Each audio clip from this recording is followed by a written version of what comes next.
Public तो सुबह से आई हुई है और पब्लिक यहाँ सब जरूरी जाती।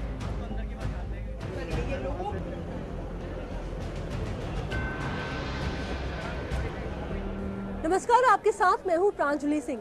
500 और 1000 के नोट के बंद हो जाने के बाद जो जनता को तकलीफ हो रही है उसको जाने में तकरीबन 50 दिन लग सकते हैं, क्योंकि सरकार ने हमसे इतना वक्त मांगा है। 7-8 दिन गुजर चुके हैं। आज हमारे निकलने का मकसद ये है कि हम ये देखना चाहते हैं कि पहले दिन की जो तस्वीर थी और एक तस्वीर जो आज हमें देखने को मिलेगी, क्या उसमें कुछ फर्क पड़ा है? 40 से 42 दिन का वक्त सरकार के पास और है। क्या सरकार की दलीलों का असर आम जनता को हो रहा है? जनता इस बात को समझने के लिए तैयार है कि लॉन्ग टर्म में कितने फायदे होंगे सरकार के इस प्रयास के बाद, या फिर अपनी तकलीफों के सहारे आम जनता अपने दुख दर्द को आज भी अलाप रही है। आज हम उन तस्वीरों को आपके सामने रखेंगे जो आप हमें दिखाएंगे। आज हम उन बातों को आपके सामने रखेंगे जो आप हमसे कहेंगे। चलिए चलते हैं कुछ जगहों पर और जानते हैं कि क्या है हालात पूरे एक हफ्ते के बाद।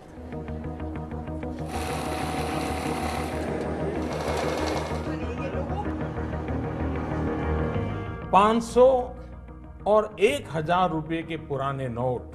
प्रधानमंत्री नरेंद्र मोदी के नोटबंदी के ऐलान के बाद 9 नवंबर को एटीएम और बैंकों के बाहर भारी भीड़ देखने को मिली थी और अब एक हफ्ते से भी ज्यादा वक्त बीत चुका है, लेकिन लोगों के जहन में ये बात भी कहीं न कहीं कौंध रही है कि प्रधानमंत्री ने देश की जनता से इसे पूरी तरह से कामयाब बनाने के लिए कुछ वक्त मांगा है। लिहाजा जनता भी ये जान समझ रही है कि प्रधानमंत्री को कुछ वक्त दिया जाना चाहिए। भाइयों बहनों, 50 दिन मेरी मदद करें। देश 50 दिन मेरी मदद करे।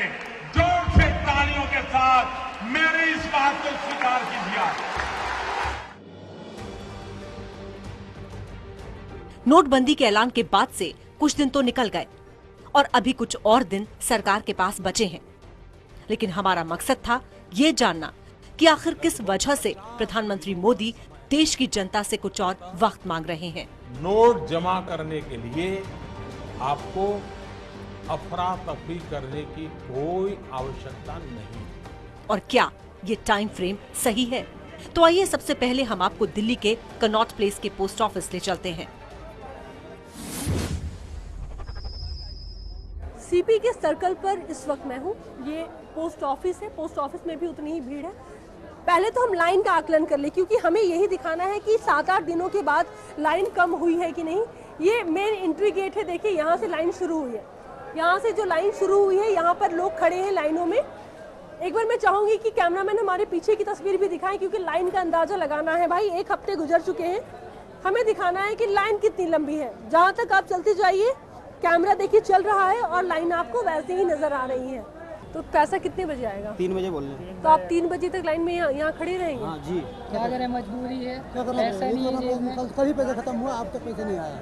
8 दिनों में आपने पैसा नहीं निकाला?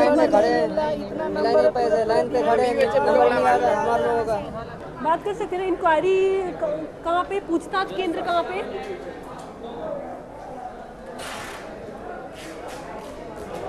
मैम, पैसे हैं पोस्ट ऑफिस में? अभी आप कैश आया नहीं है, आने वाला है। कब तक आ जाएगा लग रहा है आपको? ऐसे तो आ जाता है 12 बजे तक। आज ले लो। 12 नहीं गए, 10 मिनट में बता रहे हैं कि आ जाएंगे। क्योंकि ना वो भी थोड़े गुस्से में है लोग। सब सोचिए ना कि भूखे प्यासे लोग वहाँ खड़े, तो उनको ना एक जानकारी आप लोग प्लीज सही दीजिए। थोड़ा सा उन लोगों को भी एक ढाढ़स बंधेगा। आप लोग अच्छे से बात कीजिएगा तो उन लोगों को भी हिम्मत बढ़ेगी। इसलिए रिक्वेस्ट है बस आपसे। शुक्रिया हमसे बात करने के लिए। नहीं, आप ना नहीं, हम लोग सर ये कह रहे हैं। सर सुनिए, आप लोग भी ओवर टाइम कर रहे हैं, ज़्यादा काम है। सब लोग इस बात को मान रहे हैं ना, ज़्यादा काम करें। तो वो जो बेचारे बाहर खड़े हैं ना, तो उनको केवल एक लाइन आप बोल दीजिएगा कि भाई इतने देर में कैश आ जाएगा, हम लोग बात करें, तो उनको थोड़ी हिम्मत बंधेगी। तो एक सीधे मुंह कहते हैं ना, अच्छे से बात करना। आप उनसे बस अच्छे से बात कीजिए। हाँ, हमारे इंचार्ज पर पीछे बैठे, ये बात बस उनको समझा दीजिए, तो उनको थोड़ा उनको अच्छा लगेगा। घर से तो इस उम्मीद के साथ निकले थे कि लंबी कतारों में कुछ कमी आई होगी, लेकिन यहाँ पहुँचने पर निराशा हाथ लगी। आलम ये था कि लोगों का गुस्सा पहले दिन की ही तरह सातवें आसमान पर दिखाई दे रहा था, क्योंकि रात से कैश के इंतजार में बैठा था। तो कोई सुबह 4 बजे से आकर लाइन में लग गया था, तो कोई रोज यहाँ आकर चक्कर लगा रहा था। लेकिन उन्हें कैश नहीं मिल पा रहा था। कुछ लोग यानी कि आप लोगों में से वो भी है जो दोबारा भी पैसे निकालने के लिए कुछ मुहर वुहर लग है आपको? ना कुछ नहीं है, देख लो बैंकों में कुछ नहीं, पहली बार निकाला था, कुछ नहीं लगाया इन्होंने। अब वो आए ऐसी पेट से बातें बना रहे हैं ये लोग, कुछ ना कर रही है। ये तो सुबह से खड़े कुछ ना कर रहे हैं। कैसी घुसखोरी है? मैम एक बैंक में कितने पैसे थे? मिनिमम 30 कल आए थे, कल देखो जी 100 नंबर बंदे लिखा भी नहीं जा पा रहे, 30 बंदे गए अभी तक सुबह से। है। ये देखो कल नंबर देखो, ये लिखा था, तारीख देखो, ये दिख रहा है इसमें 118 भी नहीं कर पा रहे, कुछ ना कर पाए और चले गए 6:30 बजे के, पैसे खत्म हो गए। पैसे कैसे खत्म हो गए तुम्हारे? इनको ने अगर नहीं देना था तो बता दें। अभी पूछने गई मैं अंदर के पैसे मिल रहे हैं नहीं मिल रहे हैं, तो कह रहे हैं बाहर जाके पूछो, बाहर के पब्लिक से पूछे, बता ही नहीं रहे, सीधे मुंह तो बात ही नहीं कर रहे हैं। नहीं देना है तो बोल दें, हम दूसरे बैंक में जाके लगाएं।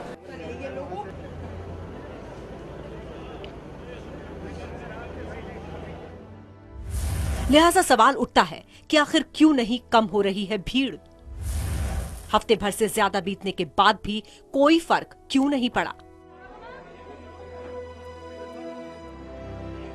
आखिर ये समस्या क्यों बनी हुई है? क्यों दर दर भटकने को परेशान है लोग? तो इसकी वजह भी जान लीजिए। पीड़ितों की माने तो जितने पैसे मिल रहे हैं वो काफी कम है।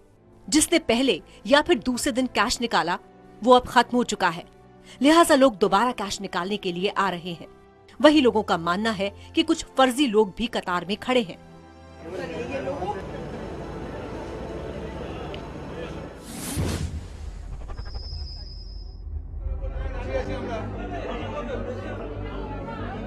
नोटबंदी के बाद से सरकारी और प्राइवेट बैंकों में भारी भीड़ उमड़ रही है, लिहाजा भीड़ को संभालना काफी मुश्किल हो रहा है। जहां भीड़ है वहां गुस्सा है, लिहाजा लोग बैंक कर्मियों पर भी आरोप लगाने से नहीं चूक रहे। एक और कतार के साथ मैं इस वक्त खड़ी हूँ। प्राइवेट बैंक है ये, और दिन भले ही बीत गए हैं लेकिन कतार में कोई कमी अभी तक नजर नहीं आई है, क्योंकि हमने आपसे वादा किया है कि हम वही दिखाएंगे जो हमें नजर आ रहा है, वही सुनाएंगे जो आप हमें बताना चाहते हैं। तो एक एक करके दिन तो बीत रहे हैं, लेकिन जो लंबी लाइन है उस लंबी लाइन में कमी नजर नहीं आ रही। कब से खड़े हैं सर आप यहाँ पे? 10 बजे। क्या करना है? विड्रॉल कराना है? अकाउंट होल्डर हूँ। ये 4 लोग जा रहे हैं एक्सचेंज वाले, एक आदमी जा रहा है विड्रॉल वाला। Even manager bank, senior manager of this branch is not having an answer. हम ये सवाल कर रहे हैं कि पहले दिन की जो एक भीड़ थी और एक हफ्ते बीत जाने के बाद क्या कोई फर्क दिखा है? मैम कोई डिफरेंस नहीं है, सेम लाइन है, सेम क्राउड है। आप पहली बार पैसे निकाल रहे हैं? मैम फर्स्ट टाइम तो मैं डिपॉजिट करने आया था, जो मेरे पास कह लीजिए काला धन जो था वो जमा करके गया हूँ 27,000 रुपये। आज मैं निकालने आया हूँ। और परेशानी इतनी है कि हमारी सैलरी अकाउंट में आनी थी, हमें कैश मिल गई। अब बताइए इसका क्या रीज़न है? सारे ड्यूटी कैश 500,000। 500,000 तो आपने अपनी कंपनी में कहा नहीं कि हम भी नहीं लेंगे? तो या तो कह रहे कि लो या नहीं लो। मोदी जी ने तो बोल दिया कि लो जी, बस अपना फैसला सुना दिया। कोई यहाँ पे फैसिलिटीज़ है? उन्होंने अपना फैसला सुनाया, कोई फैसिलिटीज़ दी कि 50 दिन के अंदर या फैसिलिटी बैंकों के अंदर या लाइन के अंदर कुछ होगी? कुछ नहीं है। बैंक के सामने एक पान की दुकान है, मुझे तो लगता है कि इनका रोज ही सामना होता होगा। कब से यहाँ पर पान की दुकान लगा रहे हैं आप इस बैंक के सामने? 52। 9 तारीख की जो एक लाइन थी, नाम क्या हुआ आपका? नरेंद्र कुमार। नरेंद्र जी, 9 तारीख को जो एक लाइन लगी थी 500,000 के नोट को बंद हो जाने के बाद और एक हफ्ते के बाद, क्या कोई लाइन में कमी आपको दिखी है? नहीं वैसे ही है, जितनी भीड़ पहले होती थी उससे ज़्यादा हो रही है। पहले से भी ज़्यादा? क्या कारण लग रहा है आपको उसके पीछे? क्योंकि बहुत सारे लोग आते होंगे, आपसे बात करते होंगे यहाँ पे। बहुत सारे लोग आते हैं, बताते हैं कि लाइन में लग जाते हैं। जब वहाँ पहुँचते हैं तो कभी पैसा खत्म हो जाता है, कभी काउंटर में आउट ऑफ कवरेज एरिया आ जाता है, कभी क्या आ जाता है। आपकी बिक्री तो बड़ी होगी यहाँ, भीड़ है तो? थोड़ा सा डाउन हो गया है। अरे इतने लोग हैं, कोई तो पान खाता होगा आपके पास। क्या बात कर रहे हैं? चारों तरफ से दुकान को बंद कर रखा है, पब्लिक चारों तरफ से घेर रखी है, कहाँ आएगा कस्टमर? जो लोग अगर आते होंगे तो हो सकता है इस बहाने कस्टमर हमारे आते हैं बस। आप 500,000 ले रहे हैं? नहीं, बिल्कुल नहीं। बिल्कुल नहीं। अगर आप हमको फ्री में दे के जाओगे लो, उसको रख लो तब भी नहीं लेंगे, सामान को छोड़ो आप। घाटा सह लेंगे आप? घाटा होता है तो हो जाए। कितना दिन होगा? महीना 2 महीना फिर ठीक हो जाएगा। कोई सुबह 6 बजे से खड़ा है, कोई 4 बजे से खड़ा है, किसी ने अभी तक खाना भी नहीं खाया। गुस्सा भी लोगों का बढ़ रहा है और लोगों का जो एक लोगों के भीतर जो एक संयम था वो संयम भी फिलहाल जवाब दे रहा है। लेकिन 7-8 दिनों के बाद बैंक हो, पोस्ट ऑफिस हो, ATM हो, मुझे भीड़ कम होती हुई नजर नहीं आ रही है। वहीं कैश के लिए परेशान महिलाओं ने भी बैंक कर्मियों पर लापरवाही का आरोप लगाया है। उनका कहना है कि वैसे तो ये कोई काम नहीं कर रहे हैं, लेकिन कैमरा और मीडिया वालों को देखते ही ये काम में जुट जाते हैं। हफ्ता बीता तो लगा मुसीबतें भी कम हो जाएंगी, लेकिन हफ्ते भर के बाद भी कतार में कोई कमी नहीं आई और हमारी पड़ताल के मुताबिक हालात में कोई सुधार नहीं हुआ।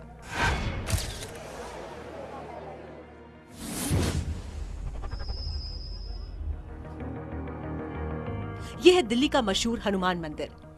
यहाँ कुछ लोग मन्नतें मांगने आते हैं, तो कुछ मन्नतें पूरी होने के बाद चढ़ावा चढ़ाने आते हैं। लेकिन हमारा यहाँ आने का मकसद कुछ और ही है, क्योंकि नोटबंदी के बाद सरकार ने मंदिरों से खुले पैसे बैंक में जमा करवाने की अपील की है। कनॉट प्लेस का हनुमान मंदिर, यहाँ पर इतनी भीड़ होती है कि कई बार भीड़ को संभालना मुश्किल हो जाता है। सबसे पहले तो आपको मैं एक राउंड में यहाँ की तस्वीर दिखानी चाहूंगी। मुझे जहाँ तक याद है मैं कई बार इस मंदिर में आ चुकी हूँ, लेकिन ये पहला मौका है जब भीड़ हमें थोड़ी नहीं बहुत कम नजर आ रही है। कहते हैं कि जो भगवान होते हैं वो भक्तों के दुख को हरने का काम करते हैं, लेकिन क्या 500,000 के नोट बंद हो जाने के बाद भक्तों की मुश्किल बढ़ी है? क्या मंदिरों के बजाय वो ATM बैंकों के सामने लाइन ज्यादा लगा रहे हैं? हम यहाँ पर समझने की कोशिश ये कर रहे हैं कि 7-8 दिनों के बाद क्या फर्क पड़ा है। ईश्वर दयाल जी इस वक्त हैं, जो कि ऑल ओवर पूरी करता धरता है यहाँ पर फिलहाल, ये हमें बताएंगे भी। ईश्वर जी, 7-8 दिन बीत चुके हैं, कुछ फर्क पड़ा है या सामान्य स्थिति है, क्या कहेंगे? बहुत फर्क पड़ा है। जो पहले यहाँ पर दर्शनार्थी रोज अपना माथे टेक के अपने काम पे निकलते थे, आज वो लाइन में लगे हुए हैं। तो इसमें श्रद्धा में कोई फर्क नहीं आया है। भले ही 500 या 1000 के नोट ना चढ़ाए, लेकिन अपनी आस्था, अपनी श्रद्धा लेकर के यहाँ दर्शन करने आते हैं। 500,000 के नोट के बंद हो जाने के बाद में क्या भक्तों को भी कोई प्रॉब्लम हुई है? नहीं, भक्तों को प्रॉब्लम नहीं हुई। रोजमर्रा की चीजों के लिए उनको दिक्कत हुई होगी, लेकिन मंदिर में आने के लिए और श्रद्धा में कोई कमी नहीं देखने को मिल रही है। आज कितने दिनों के बाद आए हैं? 2-3 महीने बाद, 2 महीने बाद। क्योंकि जनरली लोग मंदिर जब आते हैं तो हम जैसे लोग कई बार 100, कई बार 500 चढ़ा देते हैं। इस फैसले के बाद क्या कोई आपको लगता है कि भक्तों के ऊपर कोई फर्क पड़ा है? से मंदिर में पैसे चढ़ाने का कोई संबंध नहीं है। पहले भी नहीं चढ़ाता था, आज भी नहीं चढ़ाता। श्रद्धा, ईश्वर पर विश्वास है, आ जाता हूँ मंदिर। पैसे चढ़ाने के लिए नहीं आता था पहले, अभी भी नहीं आता हूँ। और फिर आगे चल के जो है देश में इन्फ्लेशन कम होगा और सब लोगों को फ़ायदा होगा। खास करके जो गरीब तबके के लोग हैं उनको ज़्यादा फ़ायदा होने वाला है। और इसका असर जो है डिमोनेटाइजेशन का नेगेटिव असर उन्हीं को पड़ेगा जो पूंजीपति हैं, जिन्होंने काला धन जमा कर रखा है। देखिए, लाइन लगी है, हो सकता है वो लाइन कुछ दिनों में ख़त्म भी हो जाए, लेकिन एक लॉन्ग टर्म फ़ायदा से हम इनकार नहीं कर सकते। हाँ, तैयारी नहीं थी, ये बात भी कुछ लोगों में जो गुस्सावश या फिर लोगों में जो एक लग रहा है कि जो दिक्कत हो रही है, उसके बाद लोग कह रहे हैं। फिलहाल मंदिर में भक्तों के ऊपर बहुत प्रभाव नहीं पड़ा है। जिसकी जैसी भक्ति है वो वैसी श्रद्धा जो है भगवान पर चढ़ा रहे हैं। हनुमान मंदिर के बगल में ये मिठाई की दुकान है। न्यूज वर्ल्ड इंडिया के रियलिटी चेक में इनसे भी जानने की कोशिश की गई। आइए हम केदारनाथ जी से बात करते हैं, जो पिछले 15 सालों से यहाँ पे बैठे हैं। कैसा चल रहा है आपका काम? मतलब आप यहाँ पे हैं इस तरह से, और 500 और 1000 की नोट को लेकर क्या जो सरकार ने फैसला किया है, आप उससे किस हद तक सहमत हैं? मैडम, यहाँ पे तो दुकानदारी ख़त्म हो गई है। दुकानदारी एकदम नहीं है। दुकानदारी नहीं है, दिक्कत तो परेशानी तो हो ही रहा है। बातचीत के बाद ये पता चला कि एक हफ्ते बाद भी मंदिरों में भीड़ नदारद थी। मंदिर की दान पेटी खाली पड़ी थी। दुकानदार हो या व्यापारी, रिक्शा चालक हो या फिर सब्जी वाला, नोटबंदी के बाद सभी के कारोबार पर असर पड़ा है। और हफ्ते भर बाद भी ये महसूस हो रहा है कि इस सन्नाटे की भरपाई होने में अभी और वक्त लगेगा।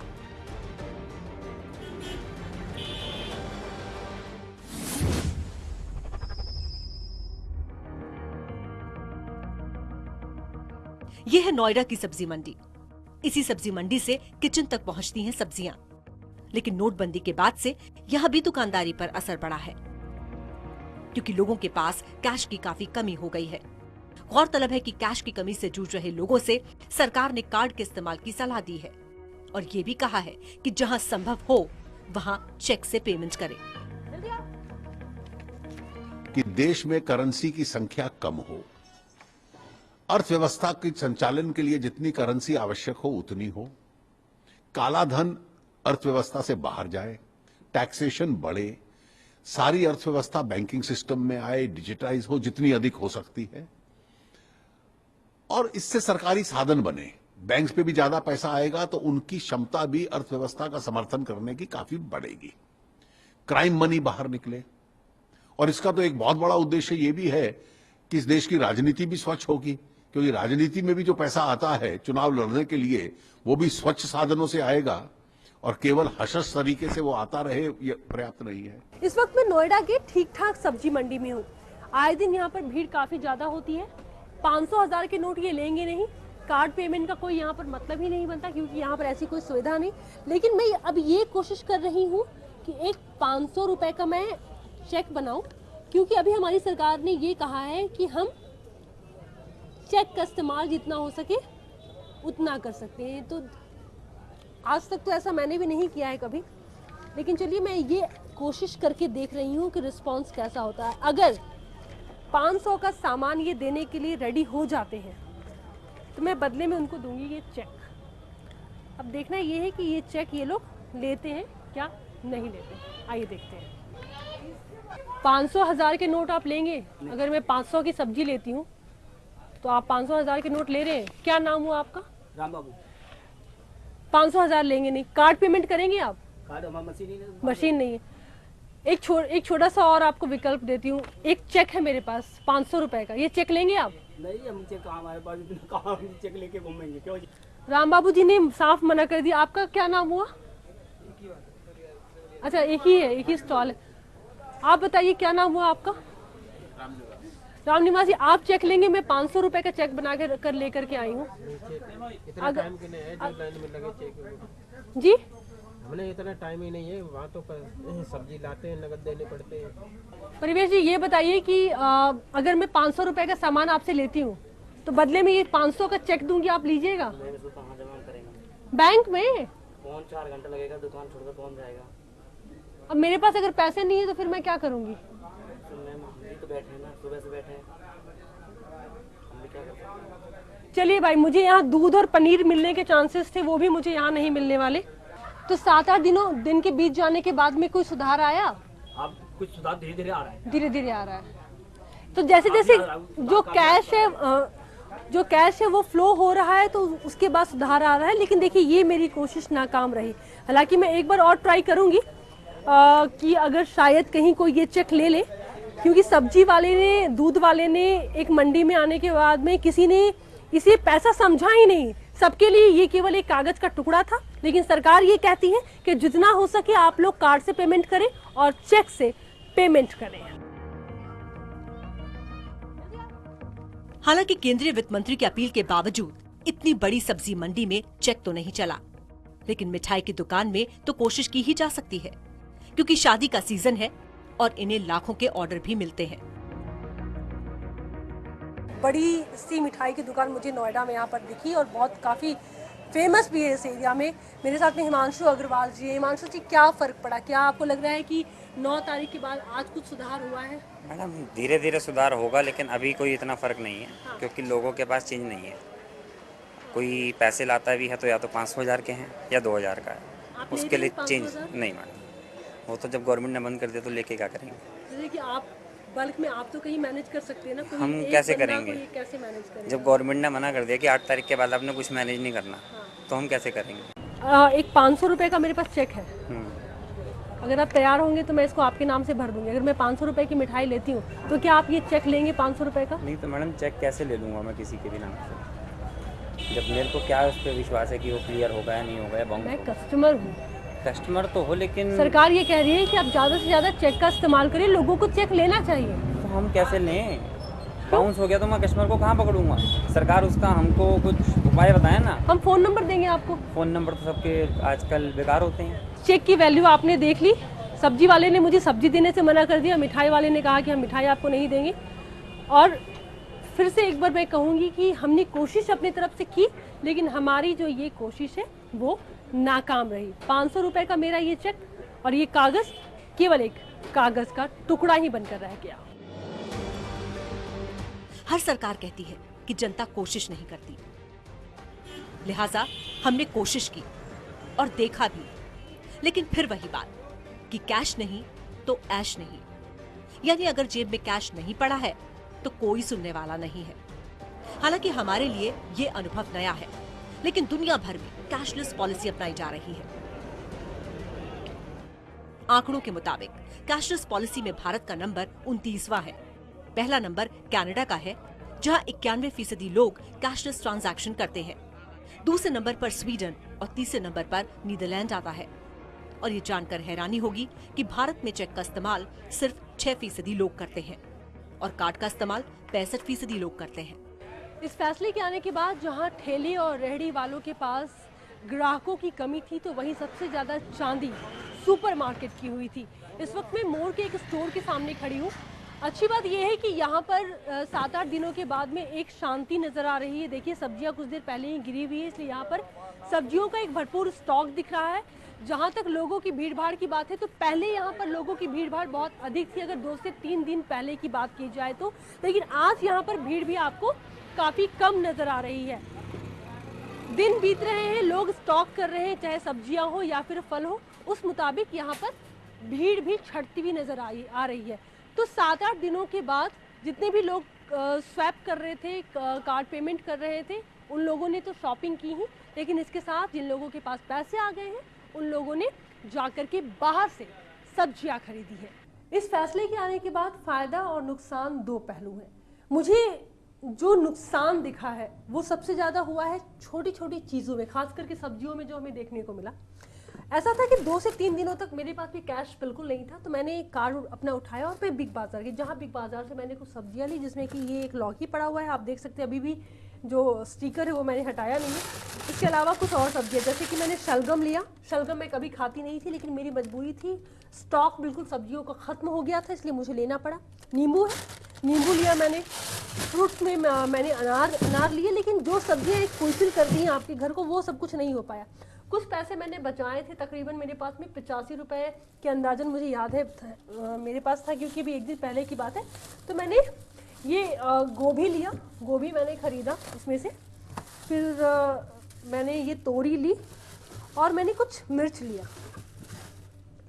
बिग बाज़ार से इन सब्जियों के अलावा मैंने 1 से 2 एक्स्ट्रा कुछ सामान लिया था। लेकिन आप यकीन मानिए कि जब सब्जियों की पूरी बिलिंग आई तो मुझे देख करके समझ में आ गया था कि फ़र्क तो बहुत ज़्यादा पड़ता है। ठेले पर जाने के बाद मैं कई बार बार्गेनिंग करा लेती हूँ, मैं ठेले वाले से 2, 4, 5 रुपये आप भाव कम करवा सकते हैं, लेकिन अगर आप किसी सुपरमार्केट से ले रहे हैं आप वहाँ पे कम नहीं करा सकते हैं। मैंने जो हिसाब लगाया था उस हिसाब के बाद मैंने तकरीबन 250 रुपये वहाँ पर ज़्यादा दिए थे। अगर सब्जियों पे अगर मार्जिन देखा जाए, हर सब्जी पे 10 रुपये 15 रुपये ऐसे ज़्यादा लिया गया था, क्योंकि एक छोटी सी बात, अभी अगर जो सीज़न का टाइम है, अगर आप नींबू ही लेते हैं तो बाहर आपको 15 से 20 रुपये पाव मिलेगा, जबकि बिग बाज़ार से मैंने 35 रुपये का सामान लिया था। तो देखिए फ़र्क तो पड़ता है। अनुभव इसलिए आपके साथ में मैंने शेयर किया क्योंकि आपके साथ भी सेम ये बात हुई होगी और आपको भी पता है कि मैं बिल्कुल सही कह रही हूँ। यही वजह है कि आज भी 45% आबादी के लिए पैसे बचाना जरूरी हो जाता है। लेकिन जिनके पास अच्छी आमदनी हो और उसी के मुताबिक खर्च भी, तो नोटबंदी के बाद उन पर क्या फर्क पड़ा, हमने ये भी जानने की कोशिश की। ये है सुधा गौतम, घर भी देखती हैं और बाहर जॉब भी करती हैं। 7 दिनों से ज्यादा वक्त बीत गया है। एक महिला बहुत अच्छे तरीके से बता सकती है कि घर पर क्या असर पड़ा है, और खास करके वो महिला जो कि घर तो संभाल रही हैं, साथ ही साथ बाहर भी काम करती हैं। सुधा जी, 500 और 1000 के नोट के बंद हो जाने के बाद में 1 हफ्ते से ज़्यादा वक्त बीता है, कितना फ़र्क पड़ा आपके घर पर? हाँ, घर पर फ़र्क तो बहुत पड़ा है, क्योंकि 1000-500 के नोट जैसे कहीं से हम चेंज कराते हैं, वो 100-100 के नोट तो फटाफट खर्च हो जाते हैं। फिर नेक्स्ट डे की बड़ी टेंशन रहती है। मेरे घर में छोटा सा मुझे फंक्शन करना था, लेकिन जब मेरे पास पैसा नहीं है तो ना मैं अच्छी तरह से मिठाई खरीद पाई, ना ही मैं कुछ गिफ्ट खरीद पाई, सब मुझे उधार लेना पड़ा। तो परेशानी तो बहुत हुई है। कहते हैं कि बाद में चलो ठीक हो जाएगा, तो ये तो बाद की बात बाद में देखेंगे। अभी तक काफ़ी परेशानी हो रही। क्या अब घर का बजट कुछ आप संभाल पाई हैं? कुछ एक टाइम निकल गया है, कुछ दिन निकल गए हैं। बजट का तो कुछ नहीं है कि चीज़ें हम नहीं खरीद पा रहे हैं, अपने आप ही बजट मैनेज हो रहा है। बाकी तो हमने अपनी बहुत ज़रूरत की चीज़ें वही ला पा रहे हैं। मुझे आप ये समझाइए कि क्या 4500 रुपये या 24,000 जो एक लिमिट है, उतने पैसे में आपके घर का महीना निकल जाएगा, पूरा मंथ निकल जाएगा? नहीं नहीं, ऐसा नहीं होगा, क्योंकि जिस हिसाब से सैलरी है, जो हमारा बजट, उस हिसाब से हमारे खर्चे हैं। तो एक सेट इनकम करने से या सेट बजट बनाने से हमारा सब गड़बड़ हो जाएगा। आपका तब का क्या सोच रहा है? क्या सचमुच एक लॉन्ग टर्म में बहुत अच्छा फायदा आप देख रही हैं? देखिए, अभी तो कुछ नहीं कह सकते इस बारे में। लगता है कि हो जाएगा, कभी कुछ फायदा होगा, अभी तो कुछ नहीं लग रहा है ऐसा। अभी तो परेशानी ज़्यादा है। परेशानी ज़्यादा है, वक्त बीत रहा है, लेकिन घर से जो घर में कुछ फंक्शन थे या फिर कुछ ऐसी तैयारियां थी जो होनी थी, लेकिन अब नहीं हो पाई। वक्त तो देखिए निकल गया है। सुधा गौतम हो या फिर ऐसे और भी लोग, इन्हें भी ये तय कर पाना मुश्किल हो रहा है कि सरकार के इस फैसले का आने वाले दिनों में क्या नतीजा होगा। लेकिन सच ये भी है कि प्रधानमंत्री मोदी की कड़क चाय जनता को आगे मीठा एहसास जरूर दिलाएगी। यही वजह है कि विरोध के बावजूद भी लोग सरकार के साथ हैं। बस एक ही शिकायत है, कैश के बिना हो रही परेशानी। आतंकी फैक्ट्री और काले धन के फंडे को खत्म करने के लिए ये सरकार का प्रयास बहुत अच्छा है। जनता भी इस बात को मान रही है। बस जनता का ये कहना है कि हमें जो तकलीफ हो रही है वो तकलीफ नहीं होती अगर सरकार अपनी तरफ से तैयारी को पूरा कर लेती। 7 दिन से ज़्यादा का वक्त बीत चुका है, लेकिन पहले दिन की जो तस्वीर थी और जो आज की तस्वीर है उसमें मुझे बहुत ज़्यादा फर्क नज़र नहीं आया। 50 दिन का एक वक्त लंबा तो ज़रूर होता है, लेकिन स्पीड अगर यही रही तो शायद ही जनता की तकलीफें कम हो पाए। कैमरा पर्सन राजू के साथ मैं प्रांजलि सिंह, न्यूज़ 1 इंडिया, दिल्ली।